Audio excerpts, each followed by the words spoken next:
Commander Ralthek stood on the bridge of his flagship, watching the blue and green planet grow larger on the main screen. His forearms moved across the control panels with practiced ease, while his gill slits fluttered with nervous energy. After 30 years of service with the Galactic Peacekeeping Coalition, he had seen many worlds. But this one was different. This world held the humans. The Coalition had been watching Earth for 5 of their years now. The reports from the observation teams made no sense. These humans had gone from primitive flying machines to space stations in less than a century. They had split the atom, built computers, and created weapons that could destroy their entire world. Yet somehow they had not destroyed themselves. Most species took thousands of years to develop such technology. The Veltari, Ralthek's own people, had needed 10,000 years to master spaceflight. The humans had done it in decades. Commander called his navigation officer, a tall gray being from the Kethmori species.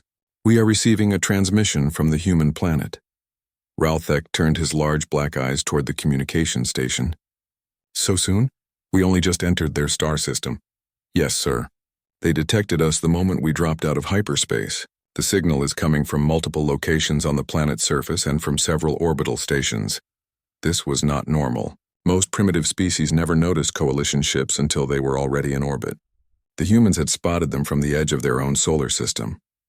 "Put it through," Ralthek ordered. The main screen flickered and changed. A human face appeared, looking directly at them.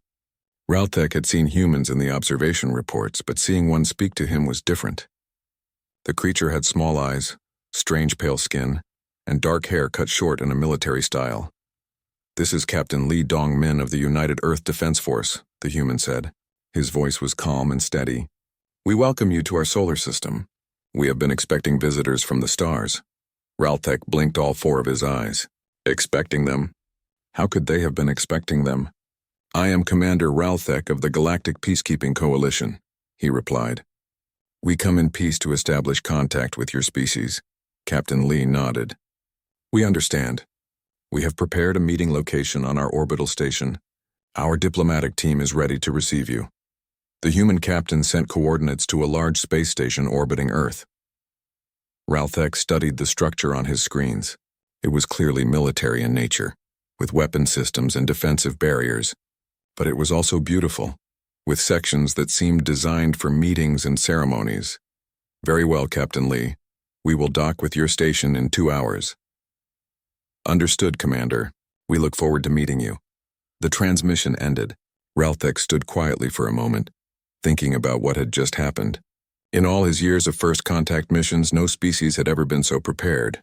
Usually they panicked or tried to hide or demanded that the Coalition leave their world alone.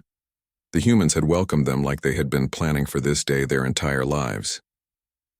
2 hours later, Ralthek and his diplomatic team stood in the docking bay of the human space station. The artificial gravity felt strange under his webbed feet, but the air was breathable for his species. The humans had somehow adjusted their life support systems to accommodate Veltari biology. How did they know what his people needed to breathe? The docking bay doors opened with a soft hiss. Captain Lee Dong-min walked through, followed by a small group of humans. They wore clean uniforms and moved with military precision, but their faces showed curiosity rather than fear. Behind Captain Lee came a human female with longer dark hair and intelligent eyes. She wore different clothing, more formal and decorated with symbols that Ralthek did not recognize. "Commander Ralthek," Captain Lee said, stopping 3 meters away and placing his right hand over his heart in what seemed to be a greeting gesture. "Welcome to Earth Space Station Unity. This is Ambassador Park So-young, our lead diplomatic representative." Ambassador Park stepped forward and made the same gesture. "We are honored to meet representatives of the Galactic Coalition, Commander. We hope this is the beginning of a long friendship between our peoples." Ralthek returned the greeting as best he could with his different anatomy. "The honor is ours, Ambassador Park. The Coalition is pleased to make contact with humanity." They moved to a meeting room that had been specially prepared. The furniture was adjustable to accommodate different body types. There were displays showing Earth from space, images of human achievements, and star charts of the local region. Everything was clean, organized, and professional. As they sat down around a large table, Ralthek noticed something else unusual. The humans had prepared documents. Actual physical papers with writing on them, as well as electronic tablets loaded with information. They had treaty proposals, trade agreements, and defense pacts already written out. "You seem very well prepared for this meeting," Ralthek observed. Ambassador Park smiled. It was a pleasant expression that seemed genuine. "We have been watching the stars for signs of other intelligent life for many generations, Commander. When our long-range sensors detected your ships approaching, we knew the day had finally come," Captain Lee added. "We have been preparing for first contact since we first looked up at the night sky and wondered if we were alone." Ralthek felt a strange sensation in his chest. Most species, when contacted by the Coalition, were afraid of losing their independence. They worried about being conquered or controlled. The standard procedure was to offer protection in exchange for accepting Coalition oversight of their military development. But these humans were not asking for protection. They were offering partnership. "The Coalition usually begins with a mutual assistance agreement," Ralthek explained carefully. "We provide protection and guidance, and new species agree to limit certain types of military development that could be dangerous." Ambassador Park and Captain Lee exchanged a quick look. It lasted only a moment, but Ralthek caught it. They had discussed this possibility already. "We appreciate the offer, Commander," Ambassador Park said, "but we would prefer a different arrangement. We propose a mutual defense pact between equals." "Equals?" Ralthek asked. "Yes, we defend each other when threatened. We share technology and knowledge. We work together to explore the galaxy and protect other species who need help." Captain Lee leaned forward. "We believe that partnership makes everyone stronger than protection makes anyone." Ralthek stared at them. In 300 years of Coalition history, no newly contacted species had ever proposed such a thing. They were always grateful to accept Coalition protection. They understood that primitive worlds needed guidance from more advanced civilizations, but these humans did not see themselves as primitive. They saw themselves as equals who simply happened to develop in isolation. The meeting continued for several hours. The humans presented detailed proposals, asked intelligent questions about Coalition member species, and discussed complex topics like interstellar law and galactic economics. They knew things that should have been impossible for an isolated species to know. As the day ended, Ralthek found himself agreeing to take their proposals back to Coalition Command for consideration. This was not how first contact usually went, but he could not argue with the humans' logic or preparation. Walking back to his ship, Ralthek realized something that would change everything he thought he knew about the galaxy. The humans were not asking to join the Coalition. They were asking the Coalition to join them. 3 months had passed since the first meeting with humanity. Commander Ralthek found himself spending most of his time on Earth's orbital stations, working with human officials to establish the new partnership agreement. The Coalition Command had been shocked by humanity's proposals, but they had agreed to a trial period. Ralthek was beginning to understand why the humans had impressed his superiors so much. Every day brought new surprises. About their capabilities and their way of thinking, he was reviewing trade agreements with Ambassador Park So Young when the emergency alarm began sounding throughout the station. Red lights flashed in the corridors and human crew members moved quickly to their positions. Captain Lee Dongmin's voice came over the communication system. "All personnel to battle stations. This is not a drill. Unknown fleet detected at the edge of the solar system." Ralthek felt his gill slits close in fear. He knew what an unknown fleet meant. In 30 years of Coalition service, there was only one enemy that appeared without warning and without communication. The Void Collective. He rushed to the command center, where human officers were working at computer stations with intense focus. Captain Lee stood at the center, watching multiple screens showing space around Earth. "Commander Ralthek," Lee called when he saw him enter. "We need information about these ships. Our sensors show a fleet of 200 vessels approaching from deep space." Ralthek looked at the screen and felt his worst fears confirmed. The ships were dark metal, with no lights except for the red glow of their engines. They moved in perfect formation, like a school of fish or a flock of birds. No species in the galaxy flew ships in such patterns except for one. "Those are Void Collective vessels," he said quietly. The command center became silent. Every human in the room turned to look at him. "Explain," Captain Lee said. Ralthek took a deep breath of the station's air. "The Void Collective is a machine intelligence. They consume entire civilizations and add their technology to their own systems. No species has ever successfully fought them in direct battle. Ambassador Park had entered the command center during his explanation. "What do they want?" she asked. "Everything," Raltek replied. "They take all technology, all resources, all knowledge from every world they visit. They leave nothing behind except empty space." General Kim Tae-ho, the head of Earth's military forces, stepped forward. He was an older human with gray hair and intelligent eyes that seemed to see everything. "How many worlds have they destroyed?" "Over the past 1,000 years, the Coalition estimates they have consumed at least 50 civilizations," Raltek said. "Maybe more. When the Void arrives at a star system, the only choice is to evacuate or hide until they leave." The humans looked at each other with expressions Raltek could not read. He expected panic or fear or immediate plans for evacuation. Instead, he saw something that looked like excitement. "How long until they reach Earth?" asked Admiral Choi Min-ji, the leader of the human space fleet. "At their current speed, approximately 72 hours, replied one of the human technicians studying the sensor data. General Kim nodded. "That gives us time to prepare." "Prepare for what?" Raltek asked, confused. "For battle," Captain Lee said simply. Raltek stared at him. "You cannot fight the Void Collective. No one fights them. The only survival strategy is to hide or run." General Kim turned to face him directly. "Commander, with respect, that is the Coalition's survival strategy. It is not ours." Over the next few hours, Raltek watched something he had never seen before. Instead of preparing for evacuation, the humans began preparing for war. Messages went out to every human ship in space, calling them back to defend Earth. Military factories began working around the clock to produce weapons and ammunition. Civilian populations moved into underground shelters not to hide, but to free up resources for the military effort. Dr. Han Ji-woo, Earth's lead scientist for studying alien technology, arrived on the station with a team of researchers. She was a small woman with short black hair and eyes that seemed to burn with curiosity about everything she saw. "Commander Raltek," she said, "we need everything you know about Void Collective technology, tactics, and capabilities." "For what purpose?" he asked. "To find their weaknesses," she replied. Raltek felt like he was talking to beings from another universe. "Dr. Han, the Coalition has studied the Void Collective for centuries. They have no weaknesses. That is why they cannot be defeated." Dr. Han looked at him with the same expression he had seen on other human faces. It was not fear or despair.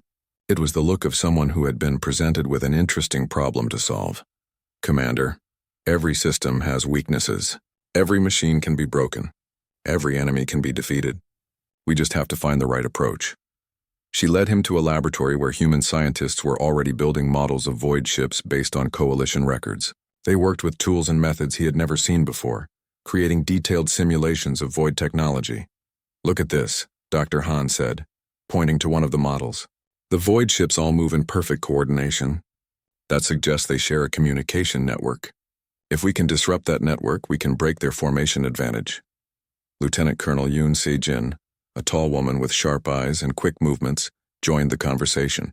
"Our weapons engineers are already working on electronic warfare systems based on Dr. Han's theories." "But you have never seen void technology in action," Raltek protested. "You are making plans based on theory and speculation." Major Lim Hyunwoo, who had been listening quietly, stepped forward. "Commander, humans have been fighting wars for thousands of years. We have learned that the best time to defeat an enemy is before they expect you to fight back." Raltek found himself in the unusual position of trying to convince humans to be afraid of something. Every species in the galaxy feared the Void Collective. It was a basic survival instinct. But these humans seemed to see the approaching fleet as an opportunity, rather than a disaster. As the day continued, he watched human military leaders analyze Void Collective tactics with the same calm professionalism they brought to everything else. They discussed weapon deployments, ship movements, and battle strategies like they were planning a training exercise. Captain Lee found him standing alone on the observation deck, looking out at Earth through the large windows. "You think we are making a mistake," Lee said. "I think you do not understand what you are facing," Raltek replied.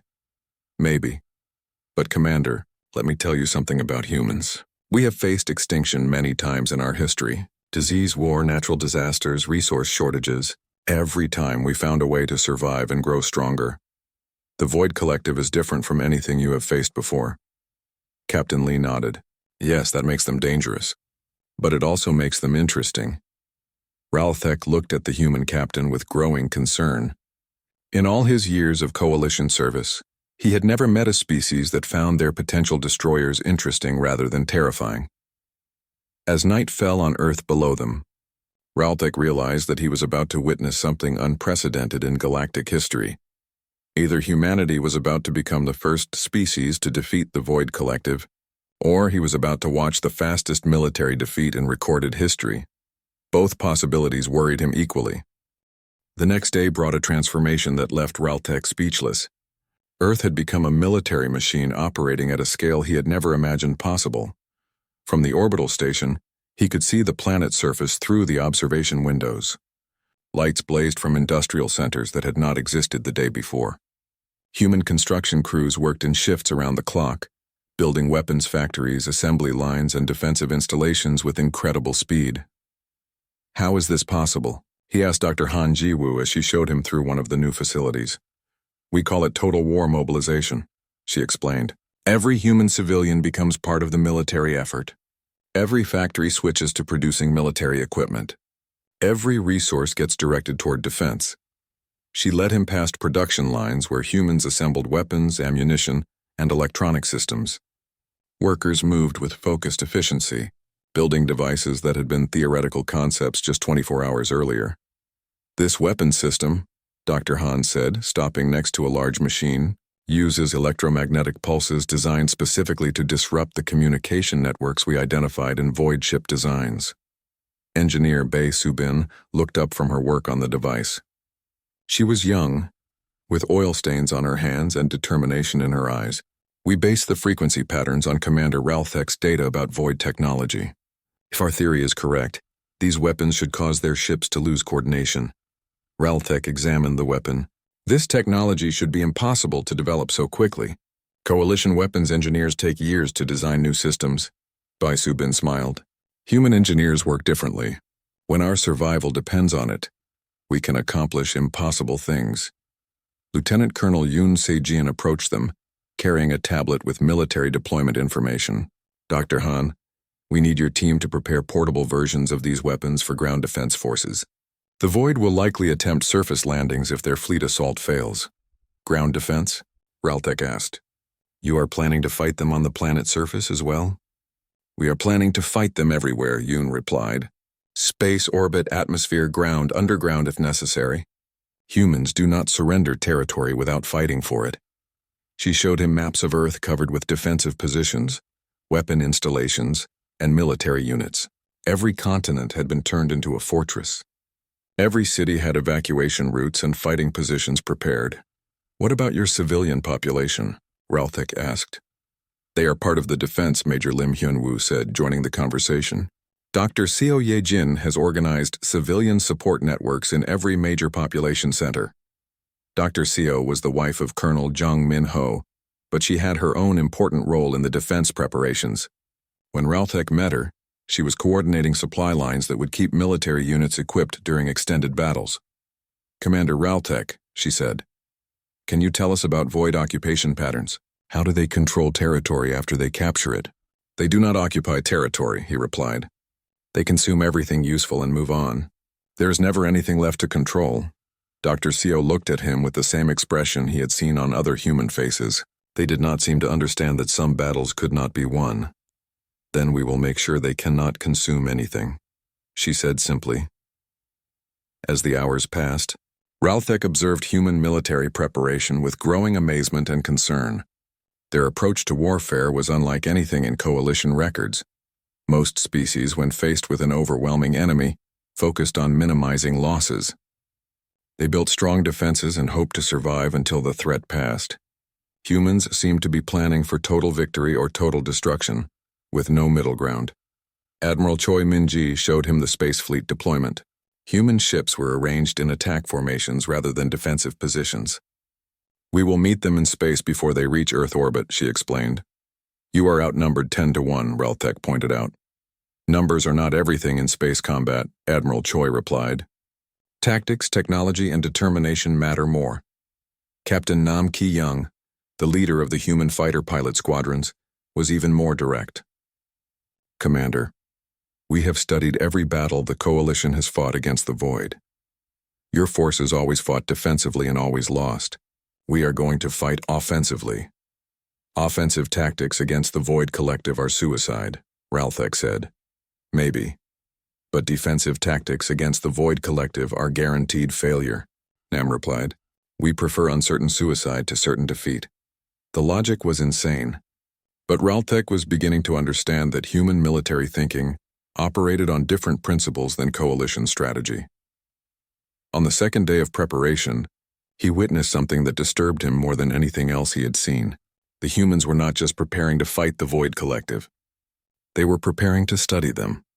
Dr. Kim So-ra, the head of the Human Technology Research Division, had set up laboratories specifically designed to analyze captured Void equipment. We need to understand how their technology works, she explained. Every piece of equipment we capture will be immediately studied and reverse engineered. You are planning to capture Void technology during the battle? Ralthek asked. Of course. This is the first time anyone has had the opportunity to study their systems up close. We cannot waste such a chance for scientific advancement. The idea of trying to capture enemy technology during a battle for survival struck Ralthek as beyond reckless. But the humans seemed to see the approaching war as an opportunity for learning, as well as a fight for their lives.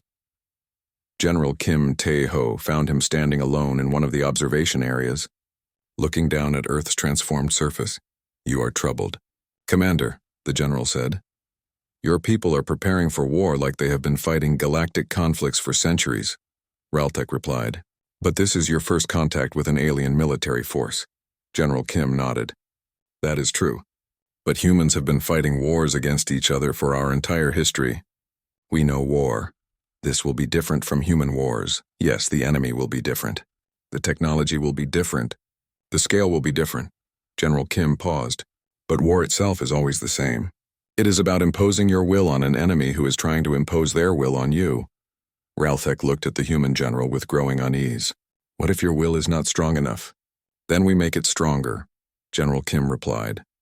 As the final day of preparation began, Ralthek realized that he had completely misjudged what humanity represented. When the Coalition first made contact with them, he had seen them as a promising new species that could benefit from galactic civilization. Now he understood that humans were not interested in joining galactic civilization. They were interested in reshaping it.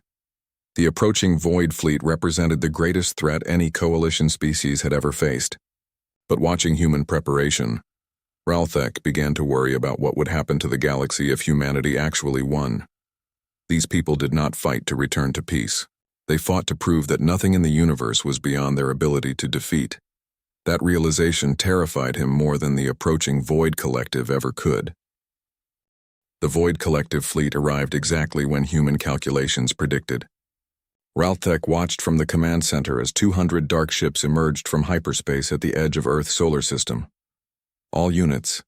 This is Admiral Park Junseo, came the voice over the communication system. Operation Human Shield is now active.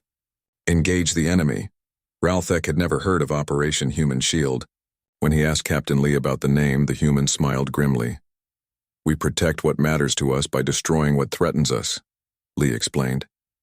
The space battle began immediately. Human ships moved toward the Void fleet with aggressive speed, abandoning the defensive positions Ralthek expected them to take. Admiral Park led the advance with the largest human vessels, while smaller ships spread out in attack formations. This is insane, Ralthek muttered, watching the tactical display. They are charging directly into the enemy fleet. Captain Nam Ki-young's fighter squadrons reached the Void ships first. The small, fast human craft dove through the Void formations like living missiles, firing the new electromagnetic weapons that Dr. Han's team had developed. The effect was immediate and dramatic. Void ships that had been moving in perfect coordination suddenly began flying in random directions. Their formation broke apart as individual vessels lost contact with the fleet network. It is working, Dr. Han said, monitoring the sensor data. The Void ships are losing their ability to coordinate attacks, but the victory was temporary. The Void Collective adapted quickly. switching to individual combat protocols that did not require network coordination. Their ships began fighting as separate units, each one as dangerous as before. Admiral Choi Min-ji's heavy cruisers engaged the main Void battle line. Human weapons designed for fighting other humans proved surprisingly effective against Void armor. But the Void weapons were equally effective against human shields. Ships began exploding on both sides. Void landing forces are heading for Earth's surface, reported one of the technicians. 37 dropships have broken away from the main fleet. Lieutenant General Oh Sung-min took command of planetary defense. All ground units prepare for hostile landing. Remember your training. Ralthek joined the defense forces on Earth's surface, fighting alongside Major Shin Ye-won's infantry unit. He had never fought in ground combat before, but the humans equipped him with weapons and armor suited for his anatomy. The Void landing craft struck Earth like meteors, creating craters where they impacted. From each crater came machines that looked like a combination of spider and tank, moving on multiple legs and armed with energy weapons. Stay in formation, Major Shin commanded her troops. Use the terrain. Make them come to us. The human soldiers fought with a coordination that impressed Ralthek. They moved together, covered each other's positions, and adapted their tactics as the battle developed. But what amazed him most was their attitude toward the enemy. Coalition soldiers, in the few battles they had fought against the Void, had been terrified and desperate. These human soldiers seemed angry. They fought like the Void machines had personally insulted them by invading their world. Move left. Draw them into the kill zone, ordered Sergeant Park Hyun-ji, directing her squad's movements. The humans had prepared the battlefield in advance, creating defensive positions that forced the Void machines to attack uphill against prepared positions. When the enemy units moved into range, hidden weapons opened fire from multiple directions.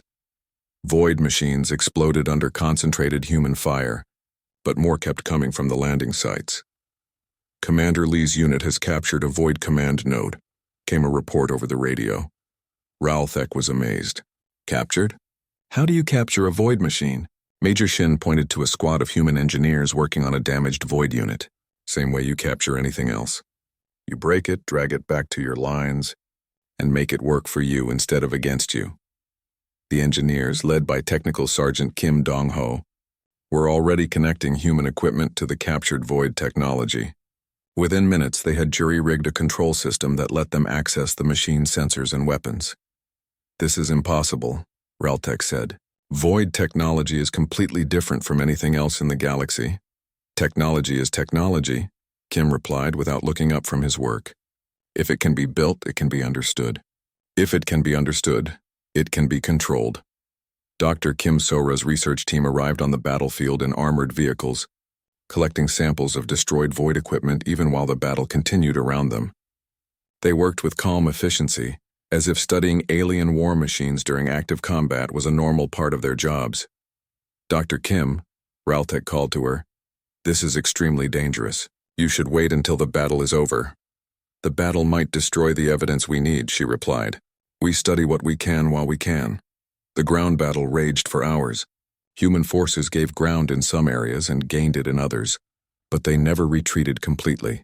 Every position they lost was contested, and every position they held was defended with increasing effectiveness as they learned how to fight the Void machines.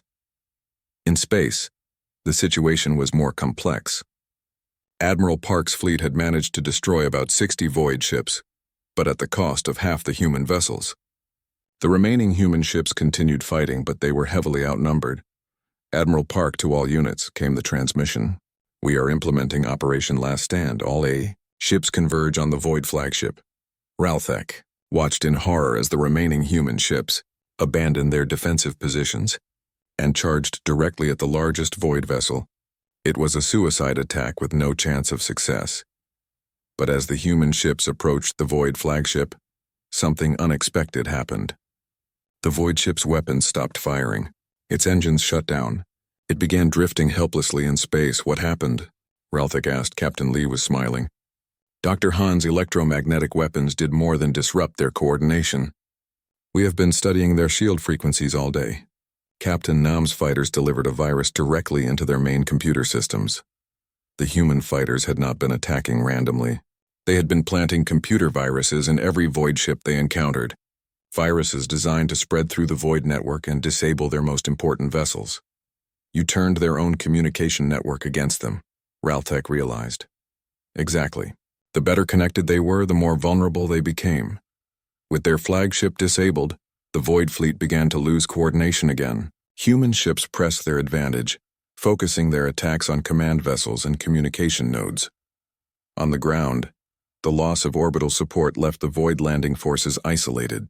Human troops began pushing them back toward their landing sites, using captured Void weapons to destroy the enemy machines.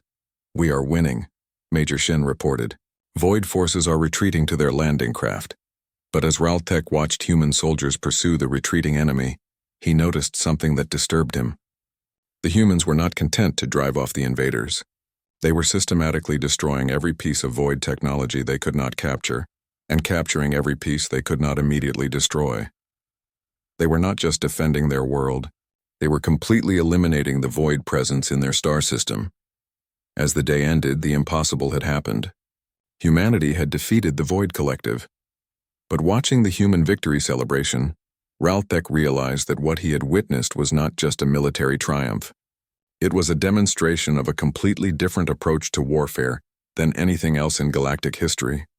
The humans had not fought to survive. They had fought to win completely permanently, and in a way that would prevent their enemy from ever threatening them again. For the first time in his life, Raltek began to wonder if humanity might be more dangerous than the Void Collective had ever been. The battlefield after the victory was unlike anything Raltek had ever seen.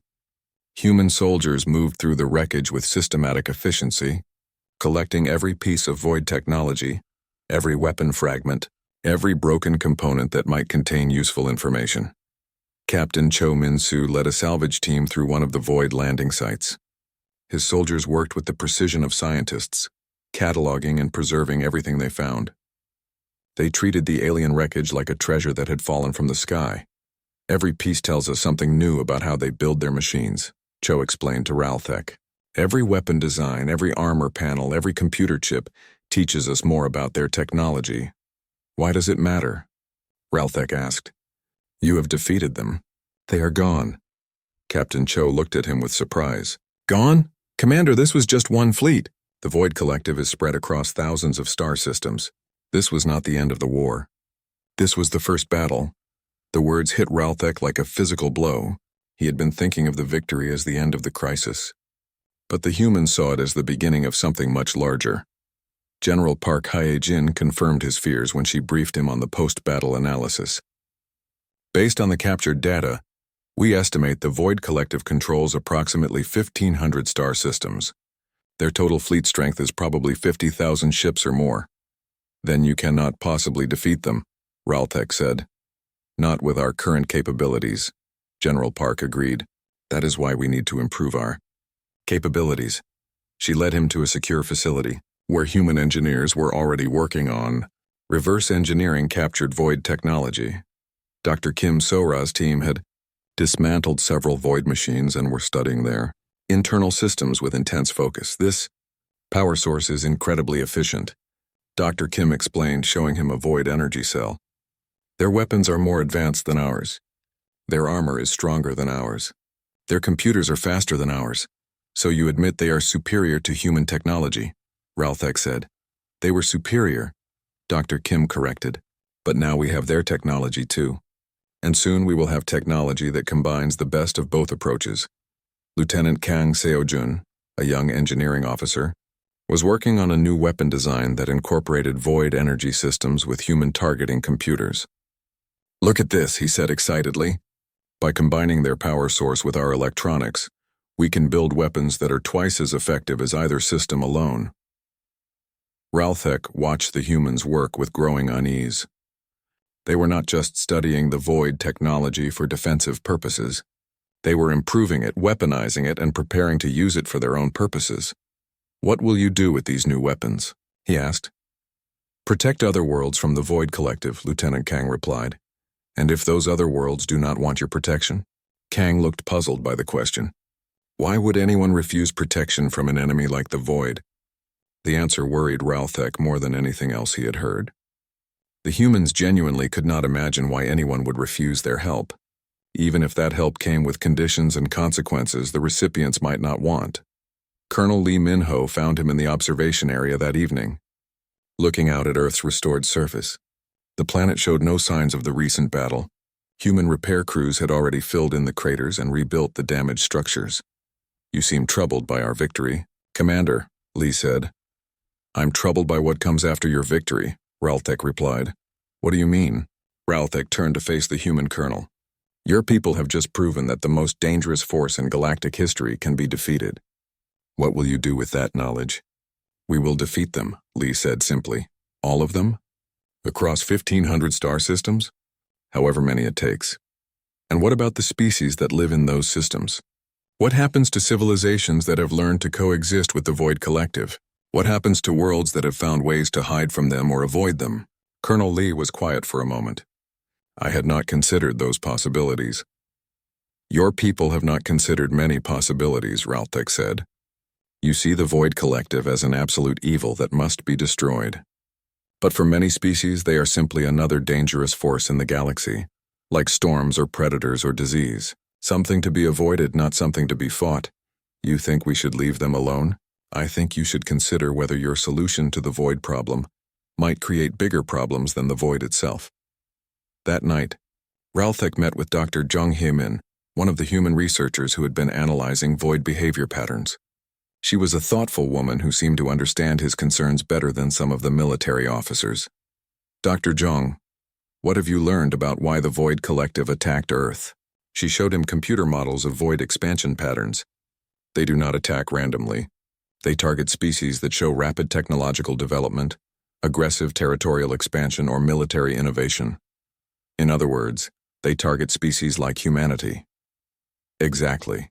The Void Collective seems to identify civilizations that could eventually become threats to their own expansion." Raltek studied the models. "So they were not trying to conquer Earth, they were trying to eliminate a competitor. That is our conclusion. The Void does not want to control the galaxy. They want to be the only species capable of expansion and growth." The implication was terrifying. "Dr. Jung, does this mean the Void Collective saw humanity as being similar to themselves?" She nodded slowly. "Commander, we think the Void Collective attacked us because we are like them. We grow rapidly, we adapt quickly, we spread to new territories, and we turn everything we encounter into resources for further expansion. And now that you have defeated them, you are planning to do exactly what they were doing. You will spread across the galaxy, bringing your protection to other worlds whether they want it or not."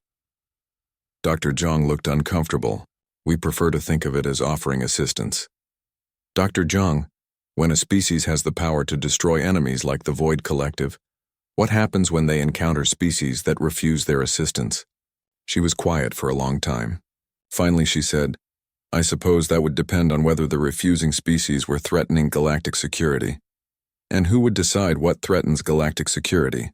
"We would." Raltek felt a chill that had nothing to do with the station's temperature. The humans had won a great victory against a terrible enemy. But in doing so, they had revealed something about themselves that might be more dangerous than the enemy they had defeated. They were not content to simply survive in the galaxy. They wanted to improve it, protect it, and reshape it according to their ideas of how civilization should behave. The difference between salvation and conquest, Raltek realized, might simply be a matter of perspective, and humanity would always see their expansion as salvation, regardless of how other species might see it. 6 months after the victory over the Void Collective, Raltek found himself aboard a human exploration vessel, heading toward the outer rim of Coalition space.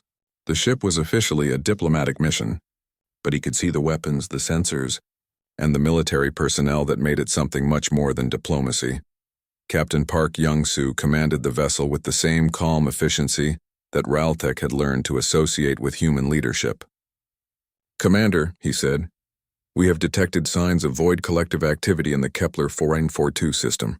3 Coalition member worlds are requesting immediate assistance." "What kind of assistance?" Raltek asked, though he suspected he already knew the answer. "Full defensive intervention. We will establish a protection zone around their worlds and eliminate any Void presence in the system." "And if the local species want to handle the situation themselves?" Captain Park looked puzzled. How could they handle a void incursion without proper technology and training? It was the same attitude Ralthek had seen in every human he met. They genuinely could not understand why any species would choose to face danger without human help, even if accepting that help meant accepting human control. Colonel Lee Minho met him in the ship's briefing room later that day. The human officer had become something like a friend over the months since first contact, but their conversations had become increasingly difficult. "Colonel, I need to understand something," Ralthek said. "What is humanity's ultimate goal in this campaign against the Void Collective?" "To protect innocent civilizations from destruction," Lee replied immediately.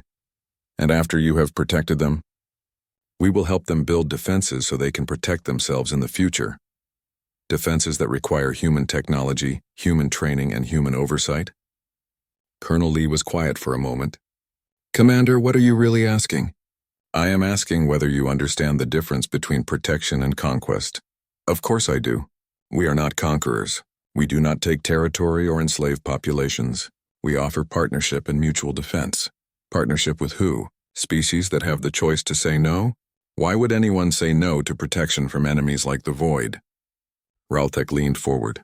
"Colonel, let me tell you about a species called the Keth Mori. They developed a unique culture based on hiding from dangerous enemies rather than fighting them.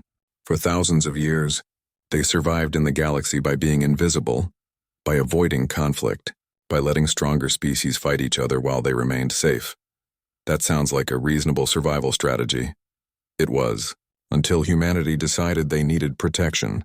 Now they live on human-protected worlds, following human security protocols and contributing resources to human military operations. They are safe, but they are no longer Keth Mori. They are junior partners in the Human Expansion Project.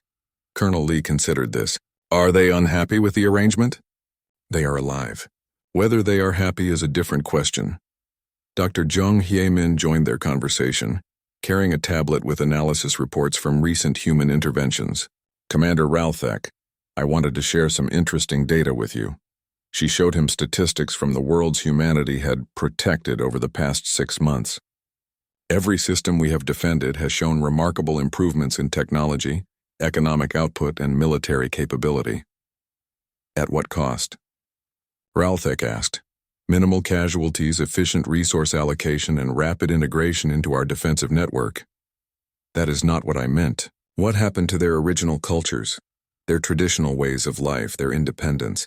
Dr. Jung looked confused. "Commander, independence from what? From protection? From technological advancement? From participation in galactic civilization? Independence to choose their own path, even if that path is less safe or less efficient than your way. But why would anyone choose a less safe path when a safer one is available?" Ralthek realized he was arguing with beings who had fundamentally different assumptions about what life should be. Humans saw safety, efficiency, and progress as universal goods that all rational beings would want. They could not understand species that might value tradition, solitude, or the right to fail on their own terms. The ship arrived at Kepler 442 3 days later. The system contained 4 planets, 3 of which supported intelligent life. Void scouts had been detected in the outer system, probably preparing for a full invasion. The human response was immediate and overwhelming. Captain Park deployed defensive satellites around each inhabited world, established patrol routes for human ships, and began setting up communication networks that would allow the local species to coordinate with human command. Ralthek accompanied the diplomatic team to the surface of Kepler 442b, where they met with representatives of the Threndai, an ancient species that had survived in the galaxy for millions of years by avoiding large-scale conflicts. The Threndai leader, an elderly being with silver skin and multiple arms, listened to the human offer of protection with what seemed like resignation rather than gratitude. "We thank you for your concern," the leader said through a translation device. "But we have survived void incursions before by relocating to hidden colonies until they pass." Admiral Kim Seong-ho, who led the human diplomatic mission, shook his head. "With respect, that strategy will not work against the current void expansion. They are becoming more systematic in their searches. Eventually they will find your hidden colonies. Then we will find new places to hide." "For how long? And what about species that cannot hide? What about worlds that have nowhere else to go?" The Threndai leader was quiet for a moment. Those are their challenges to face. Admiral Kim looked shocked. You would allow entire civilizations to be destroyed rather than accept our help in fighting the void? We would allow civilizations to make their own choices about their survival. Yes. Even if those choices lead to extinction, even then Ralthek watched the exchange with growing understanding. The humans genuinely could not comprehend a moral framework that valued free choice over survival. To them, the Threndai position seemed not just wrong but actively evil. That evening, he found himself in private conversation with the Threndai leader. You understand what refusing human protection means, he said. Yes, it means we retain the right to face our challenges in our own way, even if we fail, and you believe that right is more important than survival. The ancient being looked at him with eyes that had seen the rise and fall of countless civilizations. Commander, what is survival worth if it comes at the cost of everything that made survival meaningful in the first place? The next day brought news that changed everything. Long-range sensors detected a massive void fleet approaching the system. Not scouts or raiders, but a full invasion force of over 300 ships. The Threndai leader came to the human command post personally. Admiral Kim, we formally request your protection. Of course, Admiral Kim replied. We are here to help. What are your terms? Admiral Kim looked surprised. Terms? There are no terms. We protect you because it is the right thing to do. There are always terms, the Threndai leader said quietly. Over the following weeks, Ralthek watched those terms reveal themselves. The Threndai had to relocate their populations to human-protected zones. They had to share intelligence about void movements. They had to contribute resources to the defensive effort. They had to accept human advisors in their government and military. None of these requirements were presented as demands. They were all presented as necessary steps for effective protection. But the result was the same. The Threndai were no longer in control of their own civilization.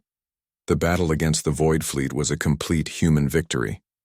The new weapons and tactics developed from captured Void technology proved devastatingly effective. Not a single Void ship escaped the system. But as Ralthek watched the aftermath, he finally understood what Dr. Zhang had been trying to tell him months earlier. The Void Collective had attacked humanity because they recognized them as a similar species. Both were expansionist civilizations that consumed other cultures and turned them into resources for further growth. The difference was that the Void Collective was honest about what they were doing. They openly consumed civilizations and incorporated their technology. Humanity did the same thing, but they called it protection and convinced themselves they were helping. Captain Park found him standing alone on the observation deck, looking out at the Threndai homeworld. Commander, you seem troubled by our success, Captain. Let me ask you something. What is the difference between what you are doing and what the Void Collective does? Park looked genuinely confused. Commander, we protect species. The Void destroys them. Do you? The Threndai culture I met when we arrived no longer exists. Their traditions have been replaced with human efficiency protocols. Their government follows human security guidelines. Their military uses human weapons and human tactics. In what sense have you protected them? We have ensured their survival. You have ensured the survival of beings who used to be Threndai. But the Threndai civilization itself is gone, just as completely as if the Void had destroyed it. Captain Park was quiet for a long time. Finally, he said, Commander, are you saying we should have let them face the Void alone? I am saying that from the perspective of their original culture, it might not matter whether they were destroyed by the V.